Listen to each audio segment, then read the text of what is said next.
kira-kira formasi apa yang tepat. Yang jelas ketika pertandingan terakhir dengan menggunakan formasi 1-3-4-2-1 ini bermain cukup bagus.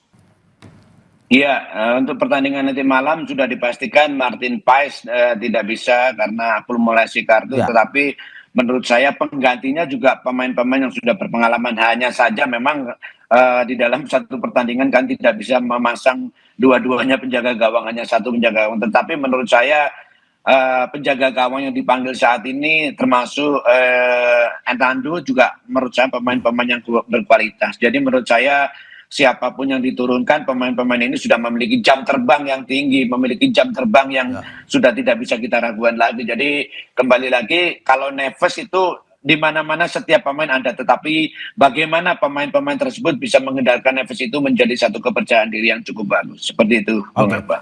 Oke, Mas Aji, kita tahan sebentar karena sudah bergabung bersama kita Ya, pengamat sepak bola Anton Sanjoyo. Selamat pagi, Mas Anton. Selamat pagi Mas Aji. Dengan selamat Mario di pagi, Bung Anton. studio ya. Ya, Mas Anton, bagaimana Anda ya. melihat, ini kita langsung saja, karena tadi saya sudah ngobrol banyak dengan Mas Aji. Mas Anton, bagaimana Anda melihat malam hari ini siapa yang akan jadi starter analisis Anda?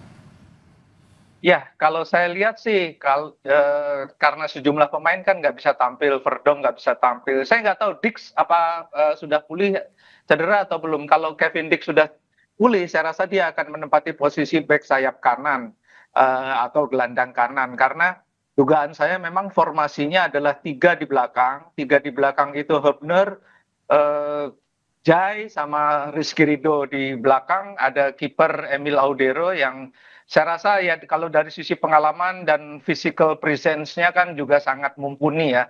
Jadi lawan mungkin juga akan akan keder duluan kalau lihat Emil karena dia kan memang tinggi besar, mana ganteng lagi gitu kan.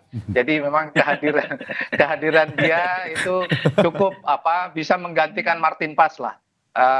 Pengalamannya juga luar biasa kan dia tampil di Serie A, tampil di Serie B, ya Serie B-nya Italia tetap rata-rata lebih baik lah daripada rata-rata di Asia Tenggara. Di tengah saya rasa pilihan tidak mungkin tidak adalah Joy Pelupesi karena dia merupakan missing link yang hilang selama ini sebelum kedatangan dia. Indonesia kan tidak punya gelandang bertahan yang betul-betul mumpuni dan visioner dan ini ada pada Joy Pelupesi dan di sekitarnya bisa saja siapapun sebetulnya kalau formasinya 3-5-1 ya di tengah bisa Nathan, bisa siapapun. Tapi yang pasti Joy akan menjadi kunci di lini tengah karena dia back to back posisi nomor 6 dan posisi nomor 8 gitu. Jadi dia bisa di dua posisi itu. Kalau di depan saya rasa Ole nggak akan tergantikan. Cuma sekarang yang menjadi masalah adalah siapa pengganti Ratnar Oratmangun dan Marcelino Ferdinand. Karena menurut saya yang ada sekarang di posnya pemain di belakang Ole itu ada beberapa, ada Stefano Lillipali, ada Egy yang penampilannya juga bagus di Liga 1, ada Sayuri yang juga bagus, bahkan ada Beckham Putra yang penampilannya di Liga 1 pun sebetulnya tidak mengecewakan. Jadi dia layak dicoba lah. Jadi sebetulnya timnya Patrick Kluivert ini saya bilang cukup mewah ya. Dari belakang kiper, belakang, tengah, depan ini cukup mewah sekarang.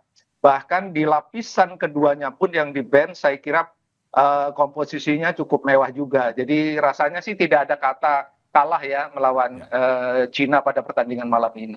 Oke, dengan melihat formasi 3-5-1, Bung Joy, apakah Anda melihat bahwa ini Patrick Kluivert terlalu berani misalkan dengan memainkan hanya 3 back dalam arti bahwa kita ini pertandingan krusial, ataukah Anda melihat bahwa malam ini ya sudah dengan faktor ada keberuntungan kita main di kandang, kita jual beli serangan aja malam ini?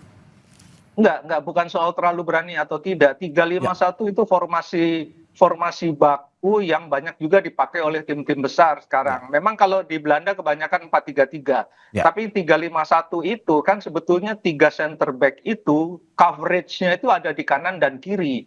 Oleh sebab itu saya bilang kalau Kevin Dix ada di kanan sementara Verdong ada di kiri, saya rasa cukup aman karena ya. pemain ini mampu coverage itu di lini tengah dan lini belakang. Jadi kalau Indonesia kehilangan bola posisinya 5 back. Kalau mendapatkan bola posisinya 3 back. Jadi saya rasa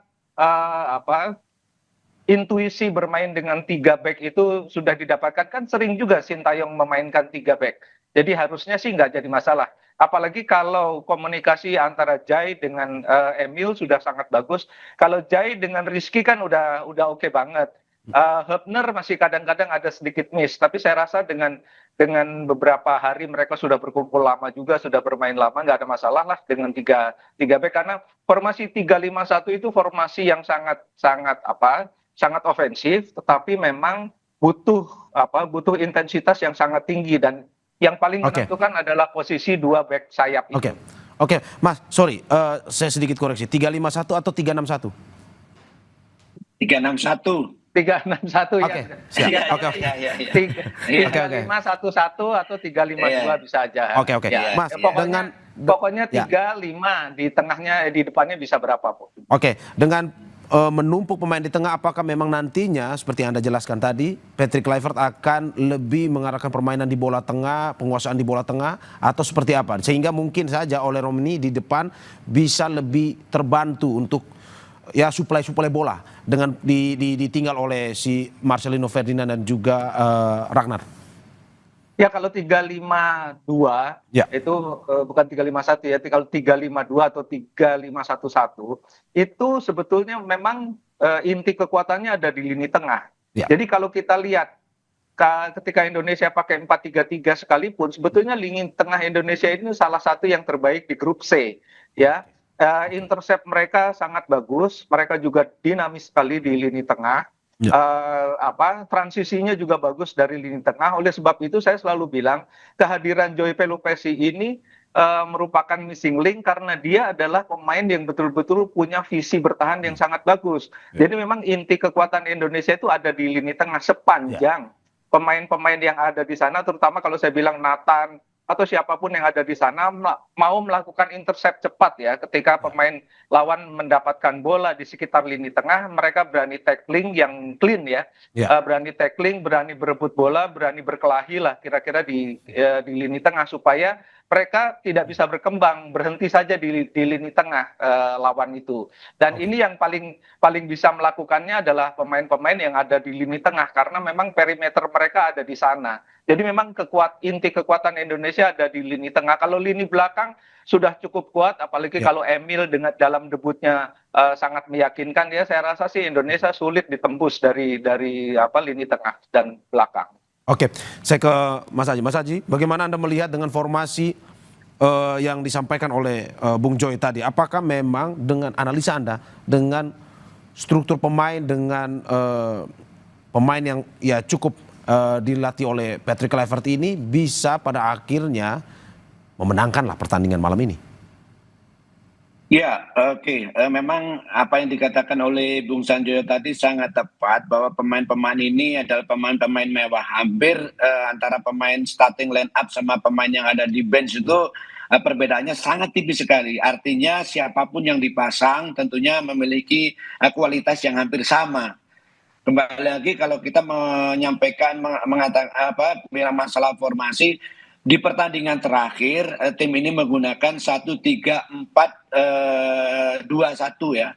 Ada pemain sayap itu kadang-kadang sering masuk ke tengah, main di bawah striker dengan harapan kedua bek kanan kiri bisa naik membantu serangan. Karena itu memang bek kiri dan bek kanan ketika menggunakan formasi 3 pemain di belakang ini diminta untuk aktif. Baik overlapping, baik menyerang maupun bertahan gitu, karena memang sudah menggunakan 3 pemain di belakang, di mana ketika menyerang bisa menggunakan 3-4-3, ketika bertahan yang jelas pasti menggunakan formasi 5 pemain belakang, 3 stopper dan 2 bek kiri dan bek kanan, menjadi 1-5-4-1 seperti itu. Jadi menurut saya untuk pertandingan nanti malam, apapun formasinya tentunya sudah menjadi pemikiran dari head coach, kira-kira formasi apa yang tepat. Yang jelas ketika pertandingan terakhir dengan menggunakan formasi 1-3-4-2-1 ini bermain cukup bagus. Sebagai mantan pemain timnas, bermain di kandang menurut Anda selalu bisa menguntungkan ketimbang main di tandang atau gimana?